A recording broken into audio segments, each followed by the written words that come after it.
출애굽기 23장 20절부터 33절까지 보겠습니다.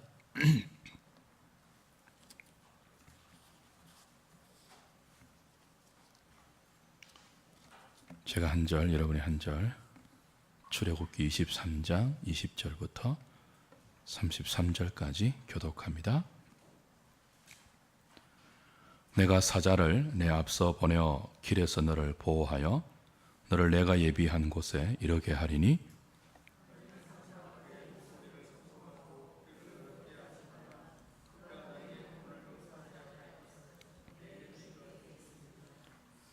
내가 그의 목소리를 잘 청종하고 내 모든 말대로 행하면 내가 내 원수에게 원수가 되고 내 대적에게 대적이 될지라.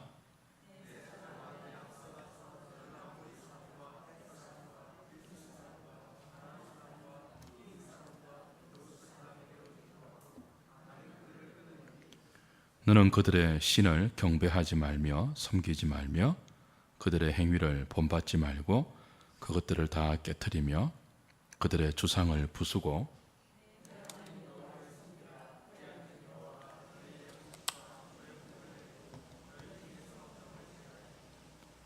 내 나라에 낙태하는 자가 없고 임신하지 못하는 자가 없을 것이라. 내가 너의 날수를 채우리라.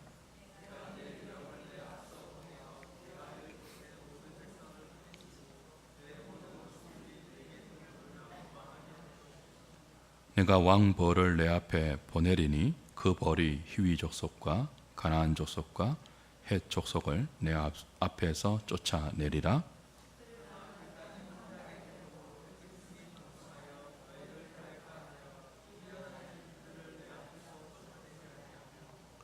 내가 번성하여 그 땅을 기업으로 얻을 때까지 내가 그들을 내 앞에서 조금씩 쫓아내리라.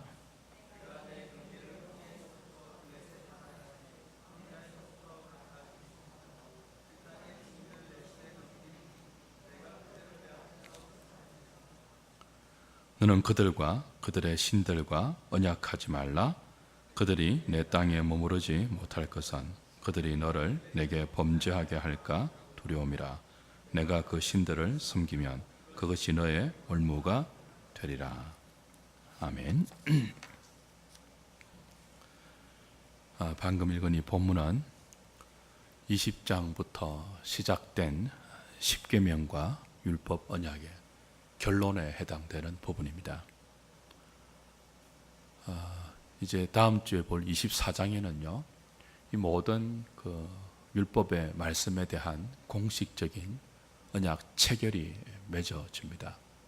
그리고 25장부터 40장까지는 성막 제작에 관한 내용이 이어짐으로 출애굽기가 끝이 나게 됩니다. 그 오늘 본문은 20장부터 시작된 십계명 도덕법과 21장부터 23장까지의 시민의 언약법, 이 모든 것들을 통틀어서 이제 결론적으로 모세를 통하여 하나님이 당부하는 그런 내용이죠. 마지막 결론에 해당되는 것이기 때문에 약속이 주어지고요. 이 언약의 율법에 대한 약속이 주어지고 그리고 정반대로 그에 따른 경고도 동시에 주어지는 것이 오늘 본문의 두 가지 중요한 큰 기둥입니다. 약속은 하나님의 사자를 그들보다 먼저 앞서 보내주셔서 그들의 길을 인도하고 보호하고 지켜서 가나안 땅까지 그들을 이끌어 줄 것이라는 약속입니다. 그리고 가나안에 있는 원주민들을 위엄과 왕벌을 통하여 다 쫓아내고 그 땅을 기업으로 주시겠다는 약속이죠. 경고는 무엇입니까? 하나님의 사자를 노엽게 하지 말고 그의 말을 잘 청종하여 이방신을 섬기지 말고 여호와만 섬기라 하는 것이 경고의 말씀입니다. 먼저 약속의 말씀을 좀 살펴보죠. 20절 다시 보십시오. 20절 내가 사자를 내 앞서 보내어 길에서 너를 보호하여 너를 내가 예비한 곳에 이르게 하겠다 그랬습니다. 하나님께서 하나님의 사자를 이스라엘 앞서 보내어서 모든 길에서 그를 보호하겠다고 하죠. 이 길은 특별히 광야길, 지금 그들이 있는 광야길을 의미합니다. 광야길에서 그들을 보호하여 예비한 가나안 땅까지 그들을 인도하여 드리겠다는 거죠. 여러분, 지금 이스라엘 백성은 애굽을 나왔어요. 그리고 광야에 있습니다. 특별히 광야 중에도 어디에 있죠? 시내산 밑에 있습니다. 시내산 밑에서 지금 뭐 하고 있습니까? 율법을 받고 있습니다. 십계명과 율법을 받고 있어요. 그리고 이 율법을 통해서 언약식을 이제 체결하고 있는 그런 과정이란 말이에요. 굉장히 영광스러운 그 장면이고 하나님을 대면하고 있는데요. 한번 가만히 따져보세요. 그들이 하나님의 은혜로 애굽에서 나왔지 않습니까? 지금 광야 시내산 밑에 있단 말이에요. 하나님은 그들의 하나님이 되고 이스라엘은 하나님의 백성이 되는 공식적인 언약을 체결하고 있는 중입니다. 근데 그들이 달라진 게 뭘까요? 애굽에 있을 때와 비교해서 달라진 것이 무엇일까요? 눈에 보이는 측면에서 그들이 더 화려해진 것이 있을까요? 애굽에 있을 때보다 더 좋은 환경입니까? 그렇지 않습니다. 오히려 어떤 면에서는 광야보다 애굽이 훨씬 좋을 수 있습니다. 애굽에 있을 때보다 더 건강해졌을까요? 애굽에 있을 때보다 더 부유해졌습니까? 애굽에 있을 때보다 더 편안해졌습니까? 눈에 보이는 관점, 하나님 없는 사람들이 평가하는 삶의 기준으로 본다면 하나님의 은혜로 애굽을 나와 하나님 백성이 되어 공식적으로 언약을 체결하고 있는 이 자리까지 그들에게 달라진 것은 아무것도 없습니다. 무기가 더 강화된 것도 아니고요. 지위가, 세상적인 지위가 더 확보된 것도 아닙니다. 재산이 더 많아진 것도 아니에요. 더 유명해진 것도 아닙니다.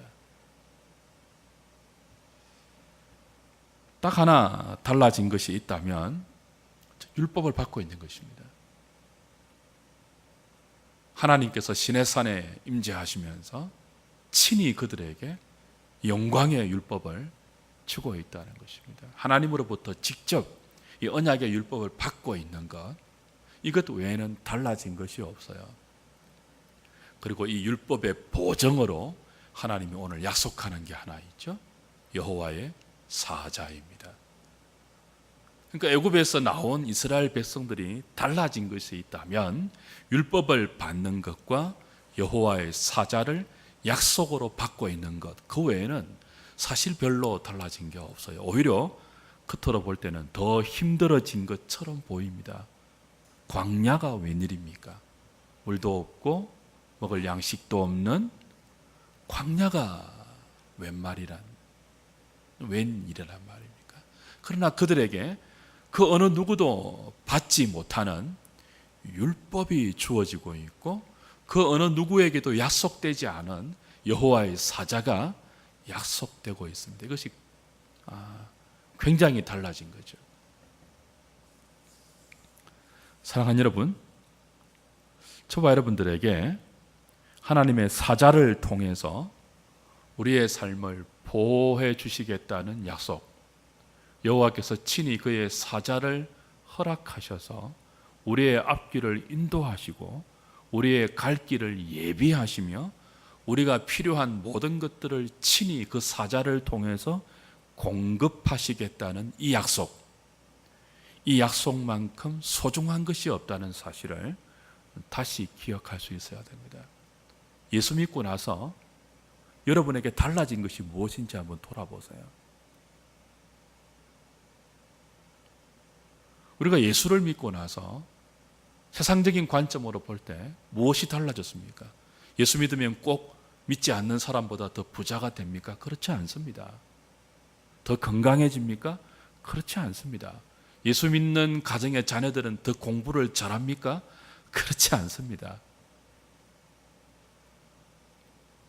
그런 면에서 달라진 것도 없어요. 무엇이 달라졌죠? 약속의 말씀을 받은 것입니다. 그리고 우리에게 누가 주어진 거죠? 여호와의 사자가 주어진 거예요. 그 사자가 뭐 하는데요? 우리보다 앞서 우리의 길을 가시죠. 그리고 우리가 가야 할 길을 친히 보호해 주시죠. 인도해 주시죠. 우리의 참된 필요를 여호와의 사자가 공급해 주시죠. 예수 믿는 자에게 한 사람의 예외도 없이 주어진 복이 있다면 그게 뭐라고요? 여호와의 사자가 주어진 것입니다.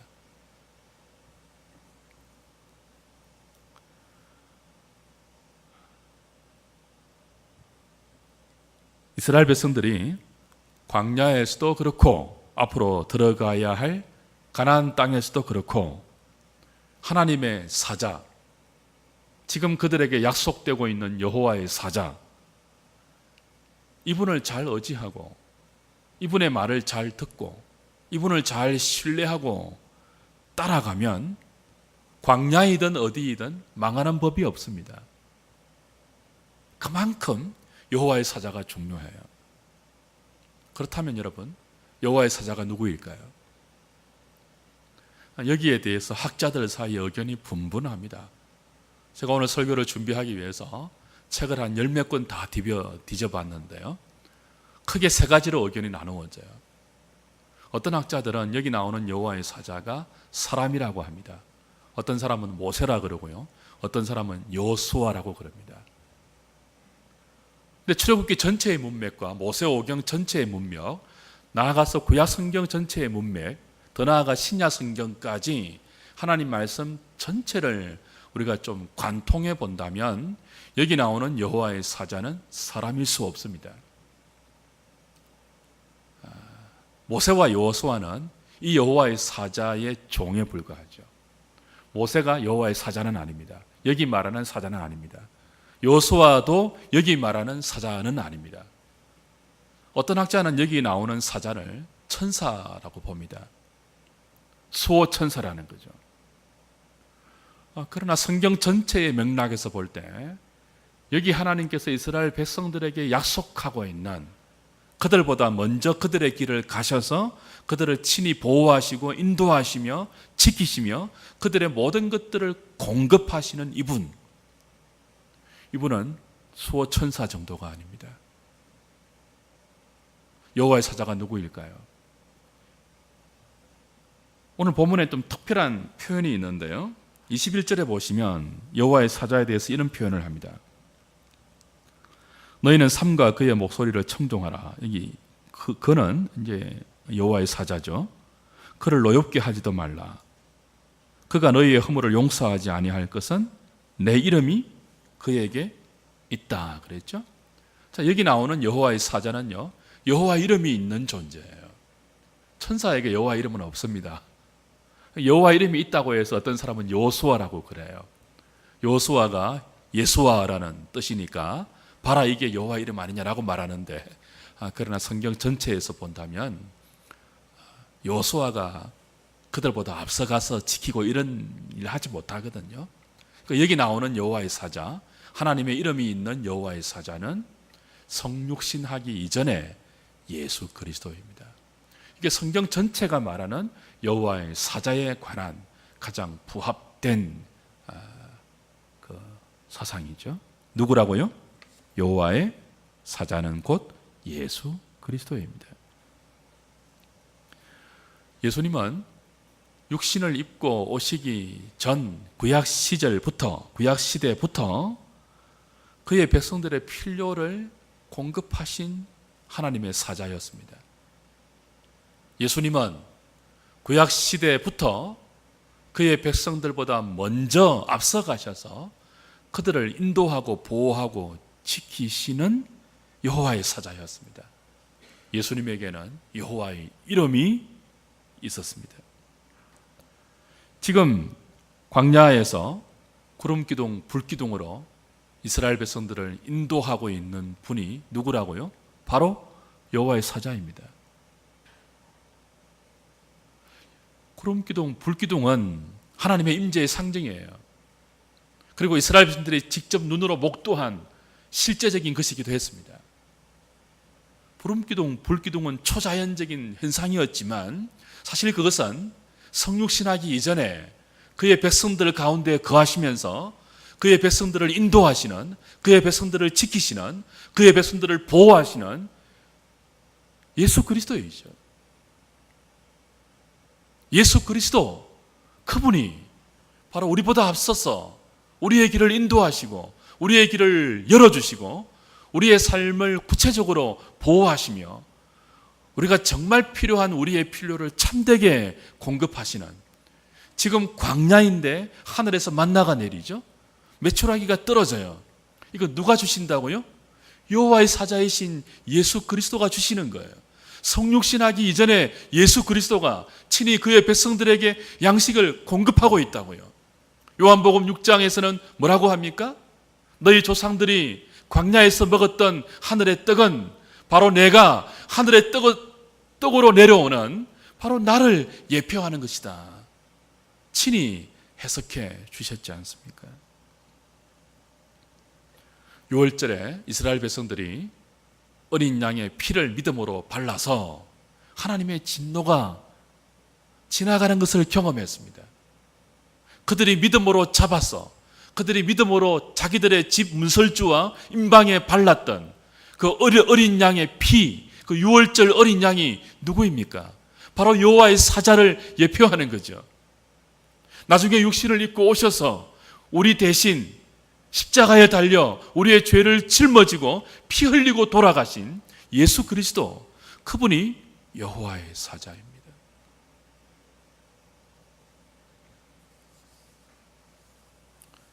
하나님 백성들에게 가장 놀라운 선물이 바로 이 여호와의 특별한 사자가 약속으로 주어진 것입니다. 저와 여러분들은 그 약속을 받았죠. 이미 성취로 받았죠.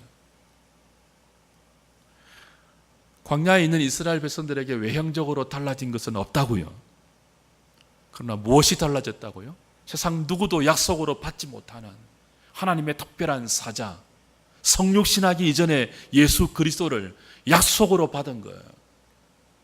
그들은 그 예수 그리스도, 그분을 약속으로 바라보고 그분을 믿고 의지하면서 광야길을 걸어가는 훈련을 받아야 합니다.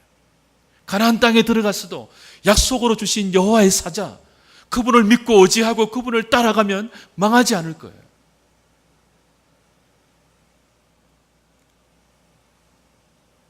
하나님은 여호와의 특별한 사자를 통해서 당신의 백성들을 보호하고 인도하시고 먹이시고 양육하시는데요.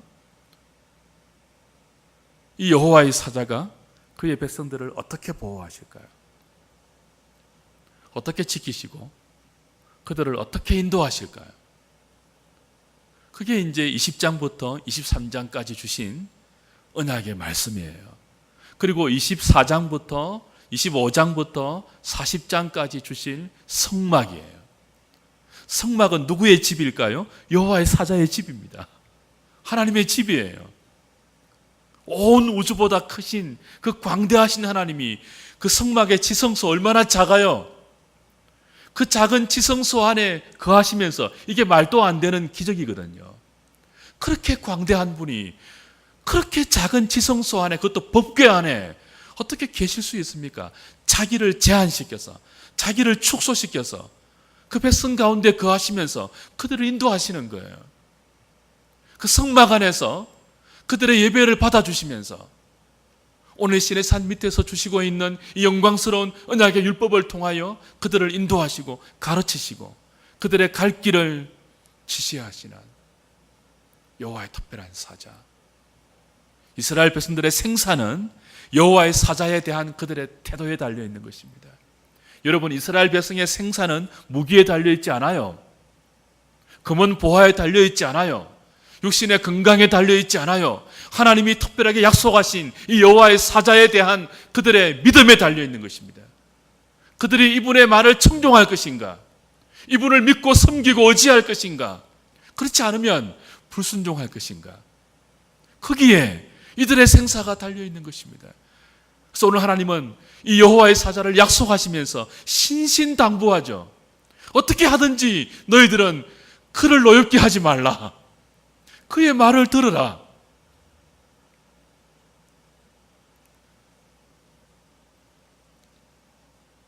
지금부터 그들은 여호와의 사자를 의지하는 법을 광야길에서 배울 것입니다. 광야 내내 뭘 배울까요? 사람이 떡으로만 사는 것이 아니고 이 여호와의 사자의 입에서 나오는 말씀으로 산다는 것을 배우는 거예요. 그거 배워서 가나안 땅에 들어가야 되거든요.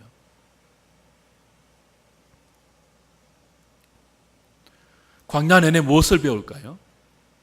이 여호와의 사자, 그분의 말씀, 시내산 밑에서 주고 있는 이 특별한 말씀, 이 언약의 말씀, 하나님을 사랑하고 이웃을 사랑하라는 이 말씀을 지키지 않을 때 하나님께서 얼마나 마음 아파하시고 얼마나 안타까워하시고 하나님이 화를 내시는지 광야길에서 그들은 배우게 될 것입니다. 여러분, 언약의 말씀에 불순종할 때 하나님이 얼마나 안타까워하시는지, 얼마나 마음 아파하시면서 화를 내시는지 우리가 알아야 돼요. 그들이 그것을 어디에서 배운다고요? 성막 안에서 배울 거예요. 성막이 뭐 하는 것이죠? 하나님의 집인데 그 하나님의 집들에서 뭐 합니까? 제사드리죠. 하나님 백성들이 제사해요. 그들의 죄를 가지고 나가 하나님 앞에서 용서를 구하고 제사드리는 거죠. 하나님이 어떻게 용서하시죠? 대부분의 제사에는요, 피 흘리는 짐승의 제물이 있습니다. 이스라엘 백성들은 죄를 지었을 때 그 죄에 해당되는 예물을 가지고 성막으로 가요. 거기서 하나님께 제사합니다. 무엇을 배운다고요? 그들의 죄에 상응하는 제물을 잡을 때 그들 대신 죽어가는 제물을 직접 그들이 죽인단 말이에요. 직접. 뭘 배웁니까? 여호와의 사자의 말을 청종하지 않는 것. 그 말이 뭐였죠?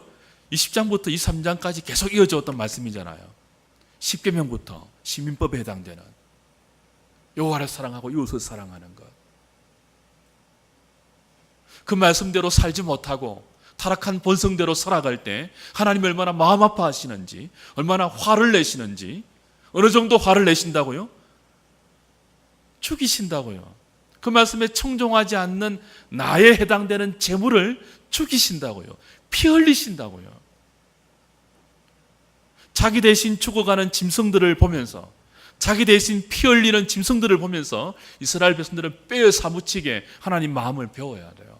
아, 여호와의 사자의 말씀을 어기는 것, 그분이 특별하게 주신 이 언약의 말씀을 불순종하고 산다는 것은 정말 죽음보다 무서운 것이구나.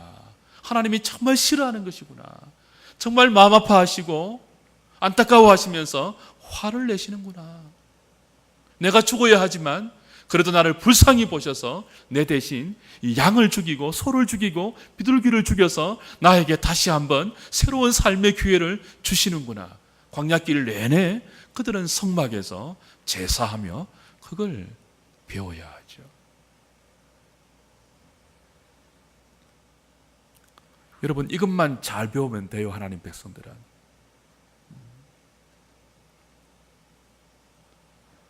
가장 중요한 것이 바로 이거예요.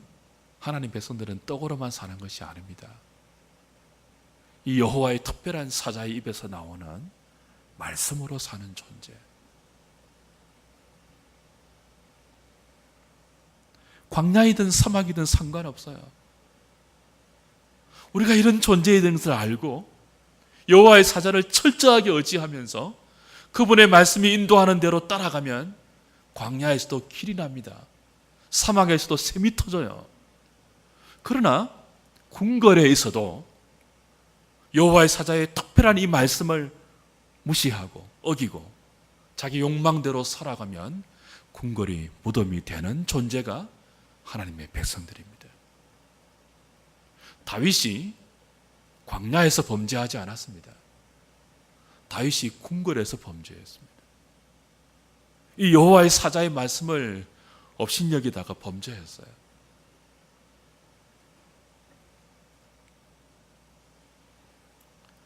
여호와의 사자가 그들에게 주신 이 말씀을 따라 살아갈 때 그들의 원수는 하나님이 원수가 되어서 친히 대적해 주실 것입니다. 위험을 보내시고 왕벌을 보내어서 그들의 대적들을 여호와가 친히 싸워주시면서 쫓아내어 주실 것입니다. 근데 한 가지 기억해야 될 것이 있죠. 29절 30절 말씀에 보시면 하나님께서 여호와의 사자를 통하여 가나안 7 족속들을 쫓아내실 때, 그 땅을 주실 때 한꺼번에 그렇게 하지 않고 조금씩 쫓아내시겠다는 약속을 오늘 주세요. 29절 30절 볼까요?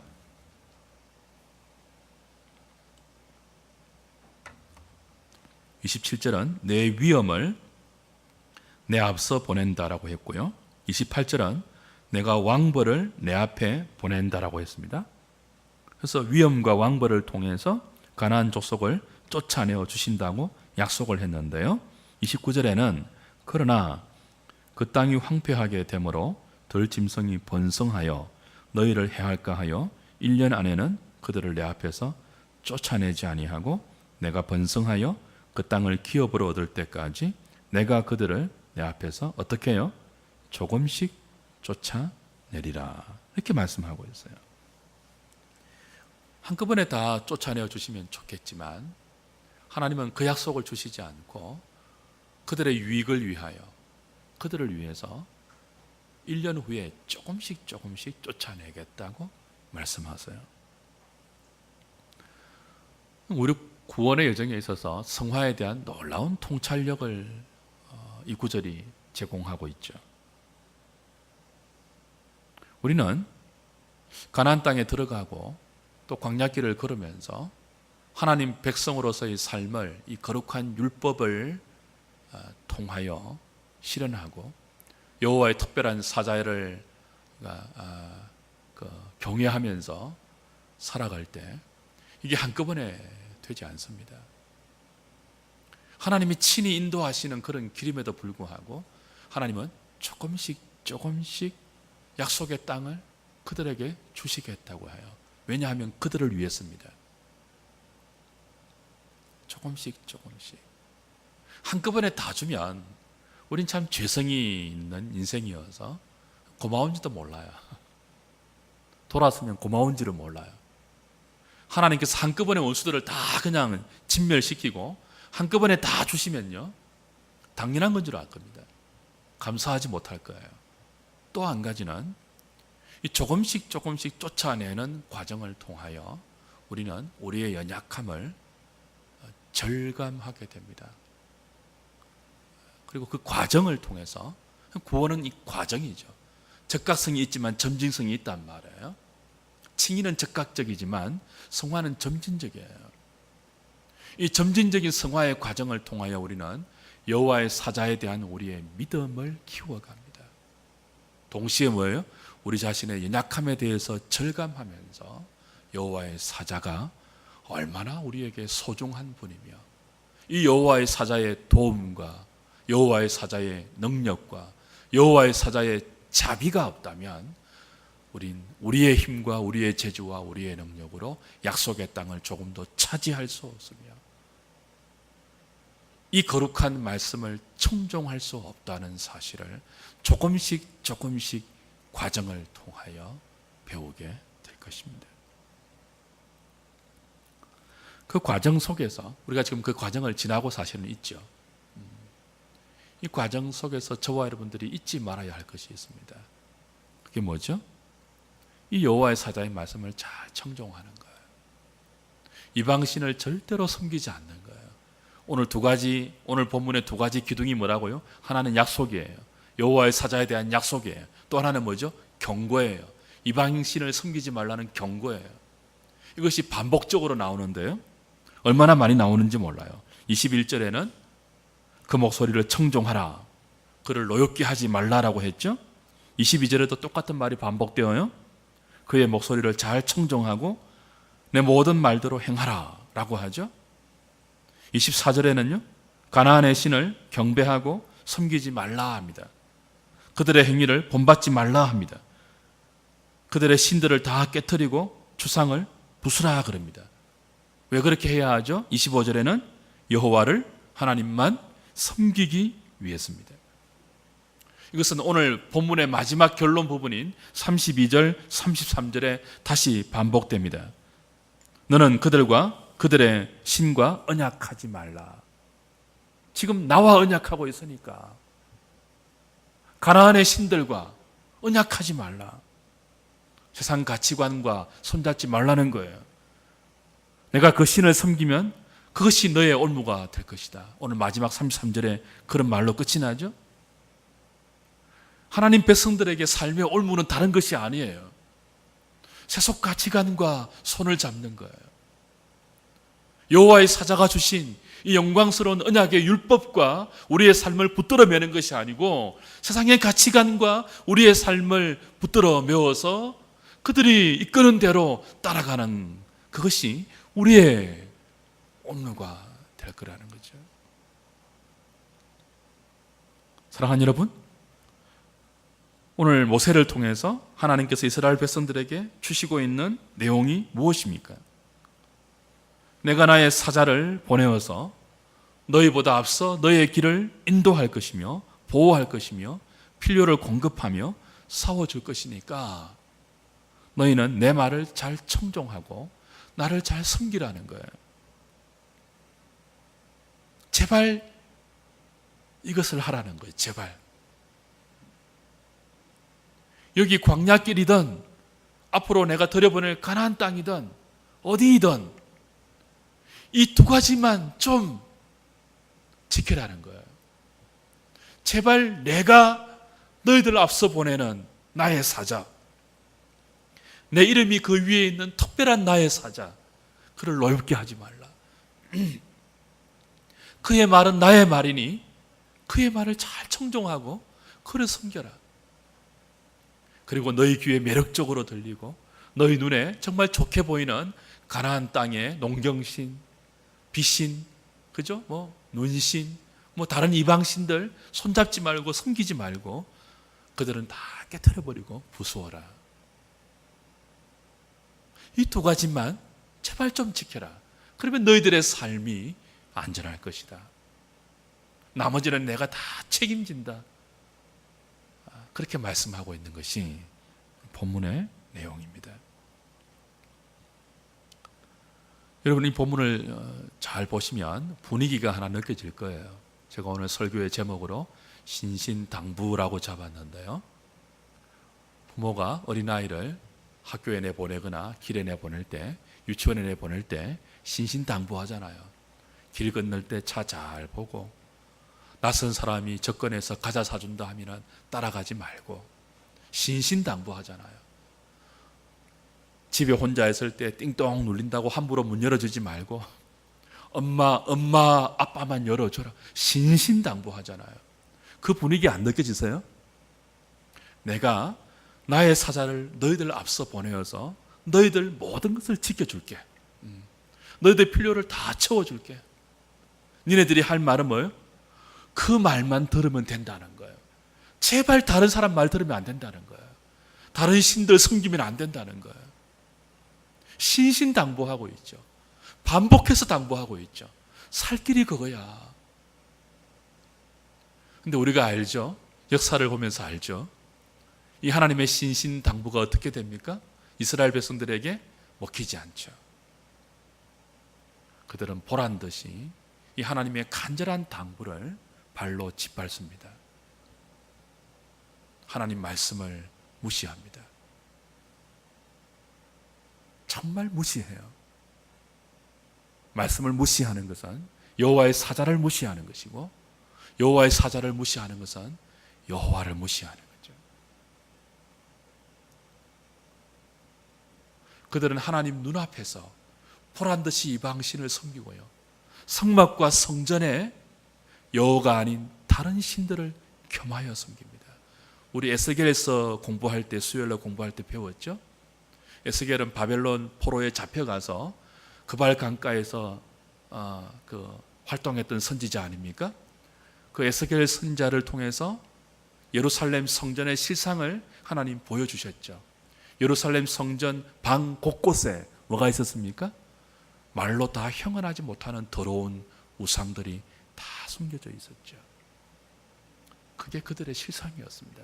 그들은 철저하게 하나님을 모독했고 여호와의 사자를 무시했고 하나님 말씀을 발로 짓밟고 그렇게 신신당부하는, 섬기지 말라고 신신당부하는, 엄마 아빠 아니면 문 열어주지 마, 그 말 듣지 아니하고 가나안 이방 신들에게 다 문을 활짝 열어서 그들의 삶을 하나님께 의탁하는 것이 아니고 가나안 농경신에게, 바알에게, 아사랴에게 다 의탁하고 엄난하게 살았죠. 이스라엘은 하나님 마음을 갈기갈기 찢어 놓았습니다.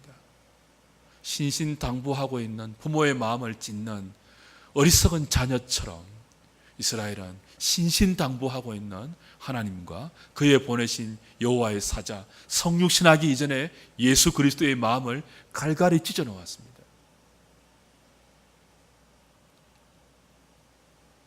이 말씀들을 보면서 우리는 어떻게 해야 할까요? 이렇게 미련한 우리들을 위해서 이미 성육신하기 이전에 예수 그리스도가 이미 이스라엘 백성들로부터 갈갈이 마음이 찢겼음에도 불구하고 참으로 놀랍게도 그분은 직접 육신을 입고 이 땅에 오셔서 자기 백성들이 알아보지도 못하는, 그죠? 요한복음 1장에 보면은 말씀이 육신이 되어 자기 백성들에게 왔지만 자기 백성들이 영접하지 않았습니다. 빛으로 왔지만 알아보지 못했습니다.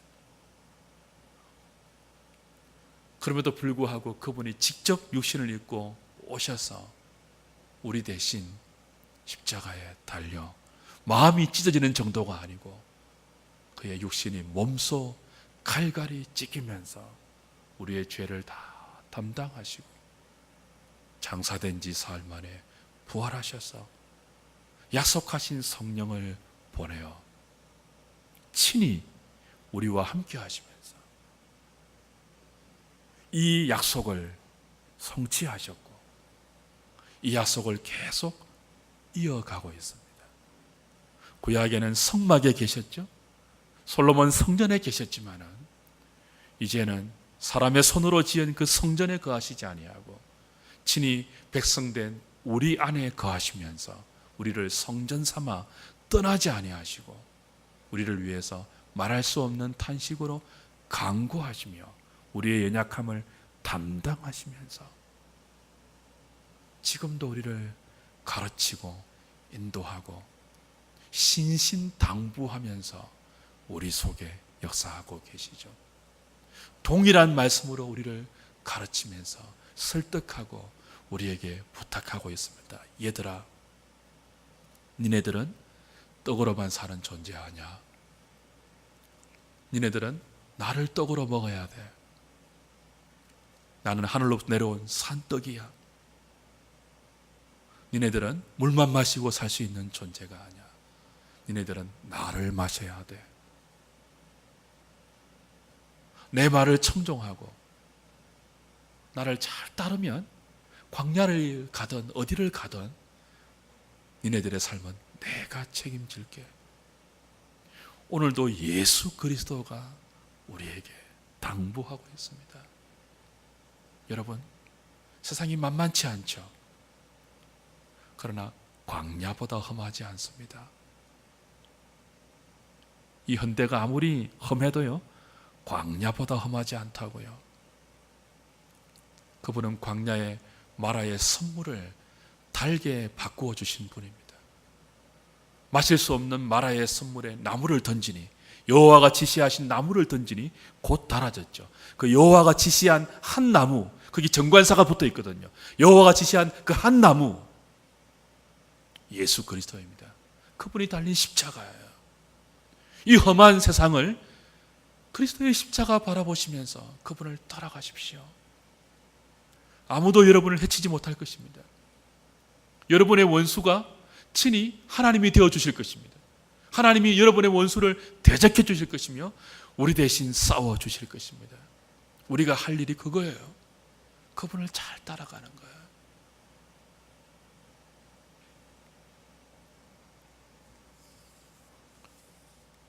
이제 내게 하나님을 사랑하고 이웃을 사랑하라는 이 세 계명, 옛 계명과 새 계명이 동일한데요. 이 계명을 지키면서 나를 청종하라는 하나님 말씀에 믿음으로 잘 응답하면서 알겠습니다. 하나님, 나와 내 집은, 나와 내 자손은, 나와 우리 교회는 여호와만 섬기겠습니다 라고 응답할 수 있는 저와 여러분 될 수 있기를 주님의 이름으로 부탁드립니다. 찬송하죠. 436장입니다.